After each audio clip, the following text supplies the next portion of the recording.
சரி வைக்கிறேன். ம். தொல்லை பண்ணுறக்கே கால் பண்ணுவா. யாரு கூட பேசினா? உன் ஃப்ரெண்டு கூடயா? ஆமாங்க, ஃப்ரெண்டு கூட தான் நீ பேசினேன். கட் பண்ணாலும் ஃபோனு சில நேரத்தில் ஒட்டு கேட்கும். என்னங்க சொல்கிறீங்க? ஃபோனு ஆஃப் ஆயிருந்தாலும் அது உங்கள் வாய்ஸை கேட்கும். ப்ரூஃபும் இருக்குது.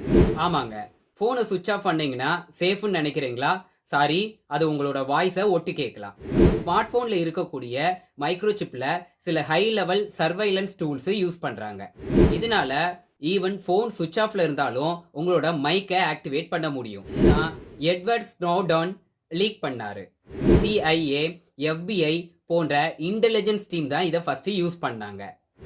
அதுதான் சில பேர் இம்பார்ட்டன்ஸ் டிஸ்கஸ் பண்ணும்போது ரூம்ல போனை வைக்காம வெளிப்புறமா வைக்கிறாங்க. எலான் மஸ்க் சொல்லியிருந்தாரு, எனக்கு சென்சிட்டிவ் வேணும், போனை நான் சென்சிட்டிவ் டைம்ல யூஸ் பண்ண மாட்டேன்னு சொல்லிட்டு.